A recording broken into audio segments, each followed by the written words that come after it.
காட்டில் கருவுற்ற ஒரு மான் குட்டி ஈனும் நிலையை அடைந்தது.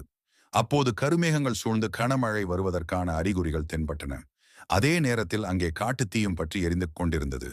மான் திரும்பி பார்த்தது. அங்கே ஒரு வேட நம்பை குறி வைத்து நின்று கொண்டிருந்தான். மற்றொரு பக்கமோ ஒரு புலி பசியுடன் சுற்றி கொண்டிருந்தது. ஒரு கருவுற்ற மான் பாவம் தனியாக என்ன செய்யும்? அதற்கு வலியும் வந்துவிட்டது. தப்பியோட முடியாத நிலை. என்ன நடக்கும்? மான் பிழைக்குமா? குட்டியை ஈனுமா? குட்டி பிழைக்குமா?